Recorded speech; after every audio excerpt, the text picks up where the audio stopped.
Hi, it's Dr. Clark, and I want to thank you for joining me on this video talking about the adrenal gland, and specifically a condition that's talked about a lot in functional medicine called adrenal fatigue. And so when you think of the adrenal glands, most people think of your stress gland, and probably the most common hormone they think of is cortisol. And we're going to talk about that in a moment. But I want to ask you, what do you think the number one stressor to your adrenal glands is? Most people will probably think emotional stress, and certainly that's a big one.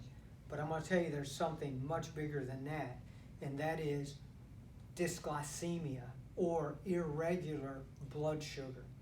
One of the things that cortisol does for you is it breaks down glycogen stores and brings glucose into your bloodstream to when your glucose levels start to drop low. So that is if you're not regulating your blood sugar, the biggest stressor on your adrenal glands will be dysglycemia or irregular blood sugar levels, okay? So how do you know if you have this? Let me give you two questions you can ask yourself to help you know. Number one, how do you feel when you eat or after you eat? If you feel, by the way, maybe you should ask yourself first, how should I feel after I eat? Well, you should feel full. You should feel the same.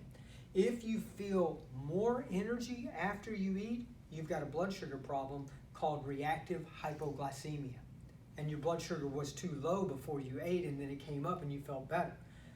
If an hour or so, or maybe a half an hour after you eat, you feel sluggish or tired or sleepy, then you have hyperglycemia, or you have insulin resistance, and that means that your blood glucose levels are going too high because of either what you've eaten, the amount that you've eaten, or because you cannot regulate your blood sugar levels. So that's how you know if you have a blood sugar problem. That's going to stress your adrenal glands, and then that's going to affect hormones, in particular cortisol.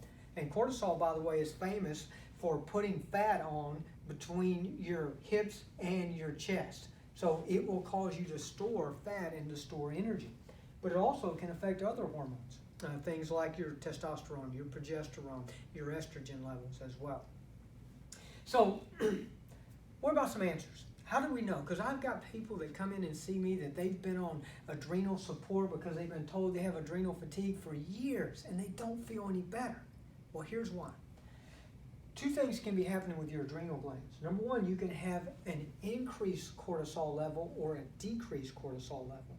But the other thing that can happen is that your circadian rhythm can be off.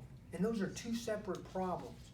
One of those can be helped by adrenal support, but the other one is a brain-based problem, and it needs brain support and not adrenal support.